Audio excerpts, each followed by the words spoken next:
Thank you to Paradox Interactive for sponsoring this video. If you want to pick up Shadows of the Shroud or Season 9, you can do so via the link in the description or the pinned comment. My lords, today we shall address the topic of the Shroud, and within that we'll also look at the entities that live in it, the patrons if you like, the major, the minor, and the greater. But we'll start with a description of the Shroud, first hand according to an empire who psionically ascended. It reads, "The Shroud. It flows high beneath our known reality, a shadow cast by darkness. Anyone with psionic power will have seen this place in their dreams, though they likely did not know it at the time. We spent years trying to pierce the veil, wearing it thinner and thinner under the pressure of our combined minds. On the other side, our efforts did not go unnoticed. Something watched us. Its presence radiated phenomenal power, an entity in the depths of the Shroud. It barely noticed us, watching us like we were a drop of condensation on a porthole. If only we could reach its inscrutable mind. We could feel these great entities in the Shroud, but the calculation eluded us. Unlike ever-expanding space, their movements could not be tracked, their destinations folded back into origins as though the energies gave birth to themselves. Whatever their nature, they call to us as singularities of thoughts and wills. The Shroud pulsates with power, we sense its energies everywhere, and yet it is also nowhere. To enter is to discern patterns from vague sensations, to perceive great entities through concentration. We sense the signal of one such force, an entity in the fathomless depths above. Can we hold our breath long enough to reach it?" That was the take of a psionic empire, my lords, and interestingly, the Mind Wardens, who are an anti-psionic faction, have their own take on it, which I think is quite eye-opening. It reads, "Our research has given credence to a disturbing theory. An ethereal realm known as the Shroud, a dimension of psionic energy described in texts of old, appears to truly exist. The theory posits that the cognitive activity of sentient beings can cause energy to pass from the Shroud into the observable reality. This process is the root cause of psionic auras in general. I think what the Mindwalkers are saying here is that a thought can tug on the Shroud and allow its energy to leak into real space. Perhaps it goes further than a thought, perhaps it's a dream, perhaps it's a faith. And maybe this is how psionic powers and auras work in our galaxy. Maybe this is describing how the gods gain their power, perhaps through faith. Certainly, should one be thinking of a violent act, does that somehow feed the Eater of Worlds? Does the Eater of Worlds somehow appear in reality because of that violent thought? It's a truly fascinating topic. Nevertheless, these descriptions are largely abstract, although they do give us good insight into how the Shroud works. Perhaps more important to address are the patrons, entities, or gods if you like, that occupy the Shroud, as they can and do have a significant impact on the material realm, certainly more so since the introduction of psionic auras. So, let's move on to the Shroud gods and the covenants. We are aware of a pantheon of Shroud gods. We know that 8 minor entities exist, although we suspect that there are many more, they're just not quite interested or not quite powerful enough to deal in our physical realm. We also know that there are 4 major patrons, the Eater of Worlds, the Cradle of Souls, the Instrument of Desire, and the Composer of Strands. I'll go into detail on all of them shortly, but you should know there are also 2 greater patrons, the End of the Cycle and the Whispers in the Void. It is at this point I want you to imagine the Maker and the Destroyer. Think back to one of ancient Earth's religions. In Hinduism, we had Brahma, the Creator, and Shiva, the Destroyer. It appears that these ancient philosophers may have been onto something. Although there does appear to be similarities, it does seem to me that the Whisper seeks knowledge. I'm not quite sure it would be fair to directly compare it to a creator, but it certainly is inherently not destructive, because if everything is dead, well, what's it going to do? It craves knowledge, whereas we have the End of the Cycle. that would certainly fit with the Hinduism synonym. The end of the cycle is certainly destructive. Make no doubt that it is indeed a destroyer. But with that said, let's deal with the major entities first, then we'll look at the minor, and then we'll look at the greater at the end. 4 major patrons exist. Each has its own preferences and wishes, and each can offer unique gifts to any empire wishing to pact with it. These gifts include accords, powers, and technologies, and they become available the deeper one pacts with their patron. So let's begin with the youngest, the Cradle of Souls. The cradle sits on the right or the east of the pantheon of the gods. The power of the Cradle of Souls is diffused throughout the shroud, but its source is elusive. It constantly changes course and constantly questions your judgment. If you pause to consider it, it will emerge before you. You will hear nothing or see nothing, but you will feel warmer than ever. You will feel the power of this entity. You will feel a nexus of energies from throughout the shroud and beyond. Your thoughts will converge, radiating a single heat. The cradle is perhaps the friendliest and, I guess, most loving of all of the gods, if they can be described as such. The cradle will respond positively to passing resolutions within the galactic community, establishing diplomatic pacts, reaching excellent relations with other empires, passing laws in a federation, or building defensive platforms. Conversely, the cradle will respond negatively to conquering planets, declaring war, adopting supremacy or enmity tradition, claiming systems, and destroying ships. Of the 2 accords, the first is called Trust. This will increase your trust growth by 50% and your diplomatic weight by 10%, reflecting the way that the Cradle of Souls pulls others into your trust. The second accord is called Vision. This will unlock a building called the Sanctum of the Cradle, and you will gain the technology Federation Code. It will also increase your available envoys by 2. The first of its covenant powers is Thoughtbound. This will increase faction resource output by 100% for 10 years. The second is called Favor. This will consume all favors from other empires within your psionic aura, and you'll gain unity and influence for each, but it will decrease the intensity of your aura by 1,000 across all systems. Certainly, of all of the entities I'm going to discuss today, the Cradle of Souls is one of a xenophilic and friendly, if you like, vibe. It is very anti-war, and if you picture it on the pantheon, it's opposite the Eater of Worlds, which we're going to find out shortly isn't very friendly at all. And we should move on to it. So the Eater of World comes next. Probing deeper into the shroud, you will come within reach of the Eater. It will rumble with a hollow ferocity, forever feeding and never sated. Your exploratory signals will be met with belches of fire and ruin. It will be indifferent to your understanding, and eventually it will grow impatient. You will hear a ferocious roar encircled in the minds of your people. In resonant heaps of debris and corpses, it will lay forth before you a martial destiny of dreadful splendour. As suddenly as this noise begins, it will cease, and you will be left with an aching hunger. The will of the entity will be clear to you now. The Eater is a thing of violence and glory. It is the polar opposite to the Cradle, and remember it's on the other side of the pantheon and will oppose everything the Cradle represents. The Eater wishes you to conquer planets, declare war, adopt supremacy or the enmity tradition, claim systems, and destroy ships. And its negative deeds are effectively what the Cradle wishes you to do so. So passing resolutions in the Galcom or establishing diplomatic pacts and so on. Unsurprisingly, the accords and powers that the Eater have are all designed to increase your military effectiveness. The first is Frenzy, which will increase army damage by 50% and ship fire rate by 15%. The second is Hunger, which will unlock different war doctrines, Rip and Tear and Ravenous Onslaught.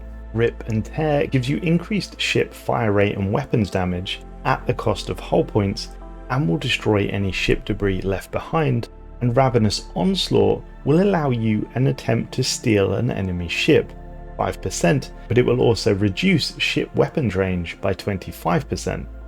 You will also unlock the building the Sanctum of the Eater, and of the two Covenant powers, the first is Doom. This will automatically enter you in a total war with the neighbouring empire you have the worst relations with, and furthermore, should you have any people from that specific empire living on your planets, they will be immediately purged. The second power is Digest.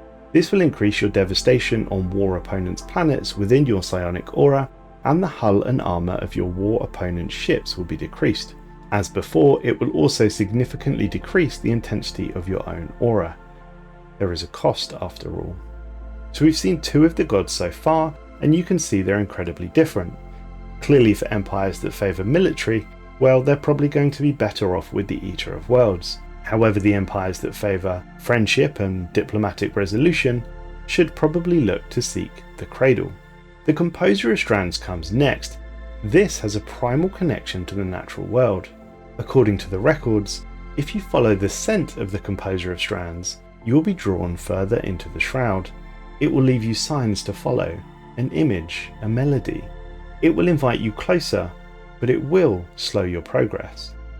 Eventually, when you reach it, you'll be welcomed with a panoply of visions, star systems teeming with activity, prestigious distortions of the human form. Shifting in its embrace, you'll become lost in a tangle of its pungent designs. You'll grasp at threads, getting tied in knots. These signs will eventually resolve into patterns. Your energies will become exhausted, and you will bask in the majesty of all it has to show you. Eventually, it will withdraw into silence, and its intent will become clear. It requires growth, unbridled, and that is what you must give it. The Composer of Strands wants and enjoys growth. It will be pleased if you colonize a Gaia world, if you pass ecological protection resolutions, if you host new species or psionically assimilate other species.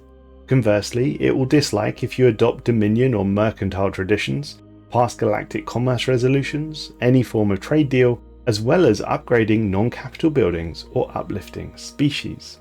This is quite interesting, since it requires growth, but it dislikes building. I guess that's because it has a primal connection to the natural world, so despite wanting growth, it wants natural growth. I wonder if it has any special relationships with biological ships or biological buildings. Maybe a wilderness empire would do very well with this. The Composer has the following accords. The first is growth, not surprisingly, which will increase pop growth or assembly speed by 20% and will increase your monthly influence as well. Vigor will unlock a planetary decision to add a shrouded vegetation blocker and will unlock the Sanctum of the Composer building.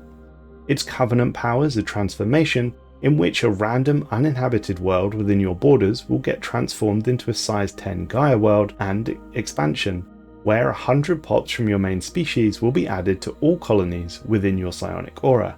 Clearly, the Composer enjoys growth at all costs, and the boons it gives you are quite powerful. Interestingly, the opposite to the Composer is the Instrument of Desire, which is the final of the 4 major patrons. The instrument has the boundless urge to possess and indulge. You will spend months of cooling out in vain before the Instrument of Desire takes notice of you. When it finally reaches out to you, it will be in a flood. Thoughts will be driven into your mind with force, and they won't be pleasant. They will speak of your wildest desires. Words pour through you, brisk and abundant, drowning all else from your mind. The message is clear: power and indulgence. Eventually the surge will calm to a trickle. The presence did not expect an answer. Not yet, but it will leave you with a thirst beyond quenching. The needs of the entity will become clear. It requires wealth without limit. Debauchery. Everything the instrument desires, the Composer stands against. They are opposites in the same way that the Eater and the Cradle are. Therefore, the instrument will enjoy adding the dominion or mercantile traditions. It will enjoy you passing galactic commerce resolutions, establishing trade deals, upgrading buildings, and uplifting species. It will dislike psionically assimilating pops, hosting new species, passing ecological protection resolutions, colonizing tomb worlds, and colonizing Gaia worlds. Its accord powers give you an increase in resource from jobs by 10%, and will give you the ability to upgrade a resort world into a pleasure world. This will also allow the building of sanctums and increasing trade by 5%. Its two powers are Ascension, which will remove the cost from your next planetary ascension, and Exploitation, which will change the resources from jobs per 100 entertainers in all owned colonies by 1% for 10 years. So that covers the 4 major Shroud patrons. They're all clearly very different from one another, and I wonder if you have a favourite already, but let's move on to the minor Shroud patrons. We know that 8 exist, and in no particular order, they are the Animator of Clay. Known by its hidden name, the Sculpting Presence, this embodies the mystery of life itself, reminding all who encounter it that the spark of existence is beholden to no vessel. Wherever the inanimate stirs and dull matter finds soul, the Animator may be glimpsed. The Animator is by far the most well known of all of the minor patrons due to its role in helping defeat the synthetic queen, Satana, its saving of Warform, and the events in the Zevok system. The Animator as a minor patron will increase mechanical and organic assembly speed, as well as increasing the effectiveness of metallurgists and telepaths. Furthermore, it has a significant role to play with the Shroud Forged, a machine that managed to delve into the Shroud, but that will be covered in another report. The Animator sits in the realms between the Cradle and the Composer. The next is fascinating indeed, the Outsider, sometimes called the Sorrowed Entity. The Outsider walks apart from all others, a being whose very nature is estrangement. What steps out is never what stepped in, and those who meet its gaze feel the weight of longing for something that is long lost. A deep sense of regret and longing is pushed into your collective psyche upon meeting this creature. It will show you images of familiar star systems. Whatever this entity is, it knows our galaxy well, and you have to wonder, did it once belong here? As it turns out, this entity is no stranger to our galaxy. It has the distinct mental footprint of the Zeroni civilization. We have encountered this being before. It is the Farseer that we encountered beyond an astral rift. Is this the fate that has become them? Did the Zeroni become the Outsider? I don't know the answer, but it's a long-running theory that we've had. The answer continues to elude us. The Outsider offers an increase in telepath output and will increase shield hit points for ships within our psionic aura. It sits between the Cradle and the Composer. Next we have the Endless Tide, whispered of as the Fathomless Being. This is the ceaseless flood of existence, the patient erosion of all things. The tide spares nothing, it washes away empires and whispers in their memory every grain that drifts across the shroud. The tide sits between the Eater and the Composer. It shows us forgotten empires ground into the dust by the unstoppable march of time. Each grain that washes over us is a memory. Within this boundless archive, patterns emerge, cycles of ambition and ruin, triumph and decay. There is wisdom within these depths. The tide will offer you an increase in planetary build speed. Next we have the Pale Mountain, also known as the Insurmountable One. This will rise, vast and immovable, built from the ruins of forgotten ages. All heights are drawn from depths, and those who would climb its peak are tested by failures of those who came before. As we ascended the dizzying heights of the Shroud, we reached the intangible summit. The mountain itself would test us, as it tested all who came before us. A towering mausoleum of forgotten empires sings to us, an echoing chorus of faded history. Each layer of failure and misplaced ambition had been ground into the foundations of what came next. Yet, this was no stagnant grave, it was a crucible. The cycle of ruin and renewal reforges the failure of the past into the bedrock of future triumph. Destruction is not an end, it is in fact a new beginning. The mountain sits between the Eater and the Composer and will offer increases in population growth speed. Next we have the Golden Dream, called the Luxurious Being. This will enfold the mind in a silken, calm, gilded promise of splendour and indulgence. The dream shines because the sleeper does not stir, and to accept its embrace is to risk being lost to opulence. As we relaxed into a pocket of idle tranquility within the shroud, we found ourselves drawn into the gilded halls of the dreamer. Silken temptations coursed through our minds as rich tapestries of splendour unfurled before us. Indulgent negligence threatened to render our thoughts inert from the weight of its opulent burden. The golden dream offers us luxuries beyond comprehension. The dream brings with it an increase in amenities, and it sits between the instrument and the cradle.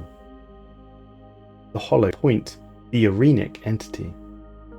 Its lesson is subtle. The point lies not in the weapon, but the void it leaves behind.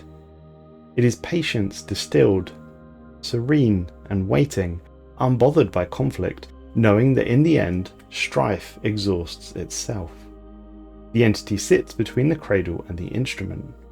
Our telepaths reached out aggressively into the shroud's turbulent disorder, to no avail.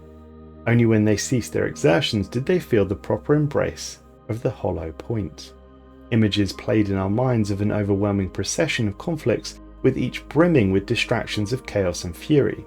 Amidst it all, we felt the watchful and timeless presence of the Irenic entity. Serene in its presence, it waits for the galaxy's ceaseless strife to finally end. It offers happiness bonuses. The Vacant Throne, known as the Unyielding One.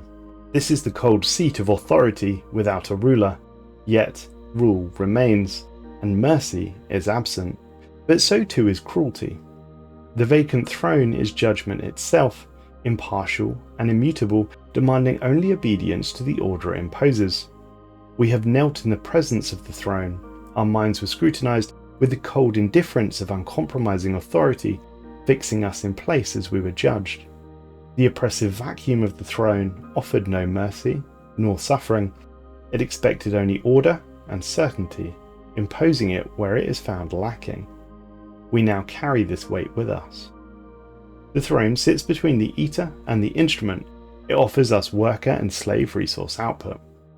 And the final minor patron is the Black River, the restless presence, a current without an end, flowing ever onward. Its course is certain, though the obstacles are not, and those who follow it find themselves swept into the journey, vast and incomprehensible. If you stick with the shroud long enough, you will understand the river's ceaseless journey. The river sits between the eater and the instrument, and it will offer you sublight speed increases. So that covers all of the 8 minor patrons and their accords. Now let's touch on the 2 titans at the top of the pantheon, the Whispers in the Void and the End of the Cycle, and we'll focus on Whispers first. At the centre of the shroud spins the Whispers, an ever-shifting amalgam of all patrons with knowledge of all things. When called upon, they take their place in the outer domains in order to more directly influence the physical realm. In reality, what this represents is quite concerning indeed. We witnessed a psionic empire coax the Whispers into existence at the cost of another shroud patron. We watched as Whispers entered the pantheon and absorbed the Eater of Worlds entirely. This caused not just shockwaves throughout the shroud, but the physical reality as well. The Eater, it would appear, would not fall lightly. It opened a shroud tunnel at the capital of the empire that did this. The shroud tunnel led to a realm of endless wastes, and demonic entities poured out of it, intent on punishing those who spurn the Eater. Nevertheless, we witnessed this empire making a pact with the Whispers. Their records read, "As we reach into the shroud, the minds of our telepaths are filled with a chorus of voices, no more than soft whispers at first, but the chorus grows in intensity, 1,000 voices speaking in unison. These voices introduce themselves as the Whispers in the Void. Individual members of the chorus make themselves known: the Source of Secrets, the Vacant Throne, the Master of Puppets. There are so many of them, all joined in the chorus of the Whispers. They claim to be privy to all knowledge, whispered in secrecy from one mortal to another, and offer to share some of these secrets with us, if only we will allow them into our consciousness. A trifling price.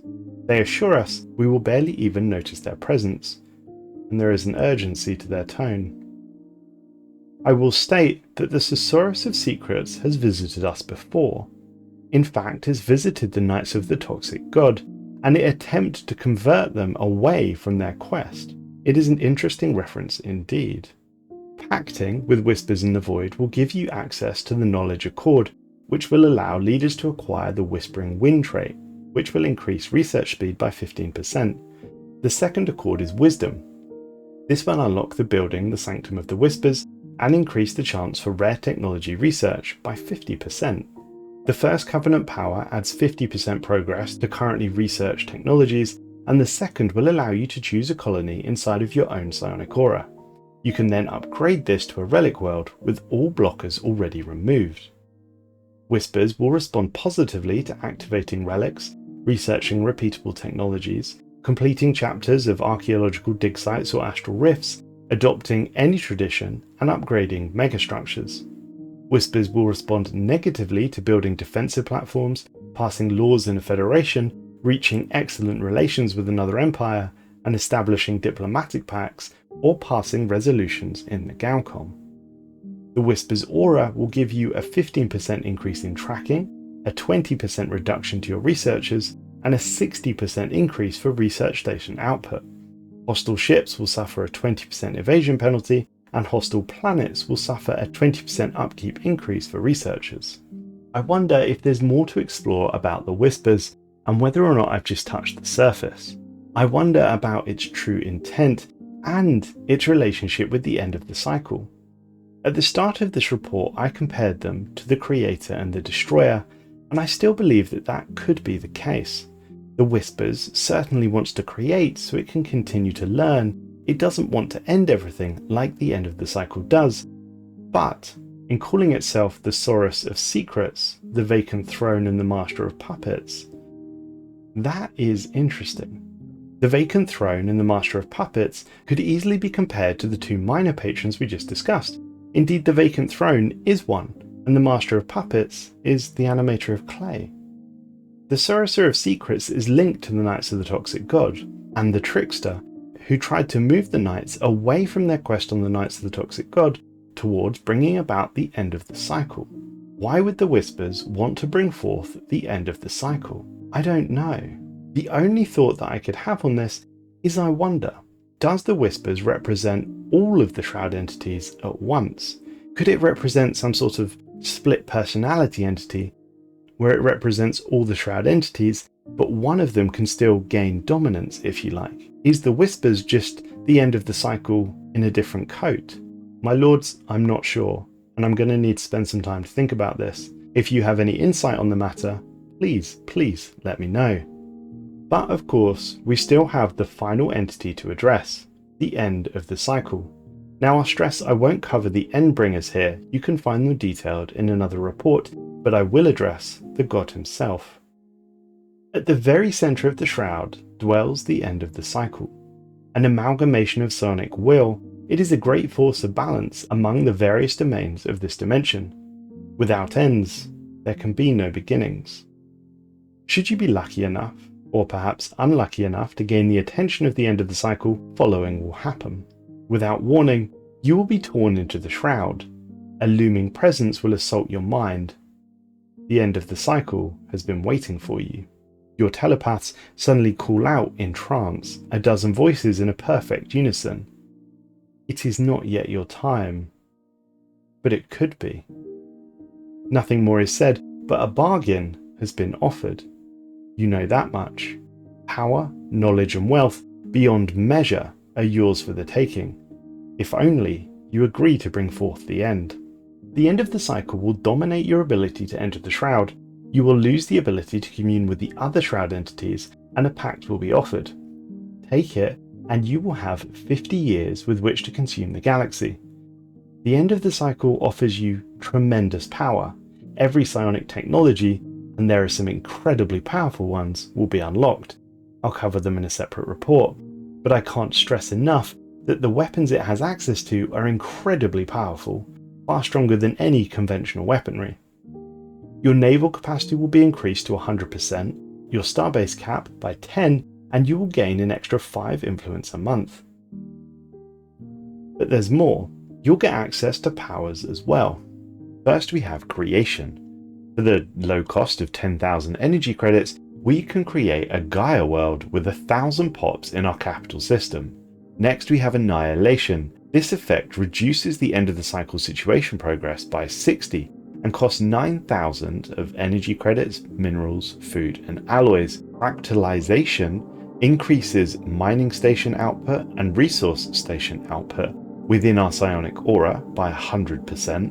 We have extermination. This will kill 3,000 of our own citizens, but reduce the situation progress by 120, which is significant comparing it to the resource one above. Distortion will allow our fleets to hyperjump at twice the range without suffering any negative effects for the next 2 years. Destruction, an owned colony with at least 1,500 pops will become a shrouded world. Intensification will increase psionic aura intensity by 50 and disable all shroud seals in the galaxy for 3 years. And finally, eradication. This declares war with a total war casus belli against all non-fallen empires. And this reduces the situation by a whopping 240. And we also will have a unique psionic aura. This is called the Aura of the End.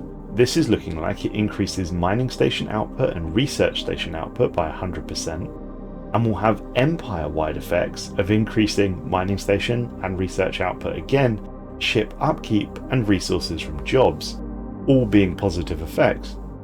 What it will also do as a hostile effect is monthly hull damage to non-orbiting ships. It will reduce stability by 12 on planets and increase upkeep from jobs. At the end of 50 years, 2 outcomes are possible. Should you blanket enough of the galaxy in the Aura of the End, you'll be permitted to rest in a perfected universe. Should you fail, the reckoning will consume you. I stress, should you fail, the reckoning will come. Every planet, every star system, every member of your species will be consumed, funneling their power into a Shroud avatar. But it won't just be any Shroud avatar. Furthermore, it will leave one planet, with a few thousand of your people, to watch what happens next. You'll be exiled while the end of the cycle goes on a rampage consuming the rest of the galaxy. But rest assured, it will come for you, just last. Furthermore, it will also have many friends, for all of the systems that you previously occupied will be torn apart into black holes, and Shroud avatars will leak into the material realm. I would note that the Shroud avatar the Reckoning represents is extremely powerful, perhaps the most powerful being the galaxy has ever seen. The Reckoning that we've witnessed could output more damage than Satana, and had the shield strength comparable to 1,800 battleships and a hull strength comparable to about 1,200 battleships. I'll delve into the end of the cycle in significant detail when we look at the Endbringer's origin tomorrow. The very last thing to touch on in this report is that you can of course forge your own path into the psionic realm known as the Shroud. We have witnessed in the records this effectively results in many of your leaders becoming chosen by their own means, not through the power of a patron. Thus, you do give up some power in exchange for another, but you're also independent from your patron. The records of this read: our researchers have developed a clever technique for drawing power from the Shroud. The greatest power in the psionic realm are kept secret by its patrons, given only at the price of a covenant. This we could not do, but we have found a way to forge our own path. By projecting our will into the Shroud, we can siphon small amounts of power from each of its domains. To do so will require heavy concentration, but our minds are fortified to maintain this balance. By projecting your will into the Shroud, you will be able to attain a degree of mastery over psionic abilities. We have witnessed numerous individuals doing just that, while remaining unbound by other patrons' influence. It is a fantastic way to maintain true independence from the gods. My lords, there will be more Shroud content coming this week. Happy launch day, and I hope you enjoy the DLC.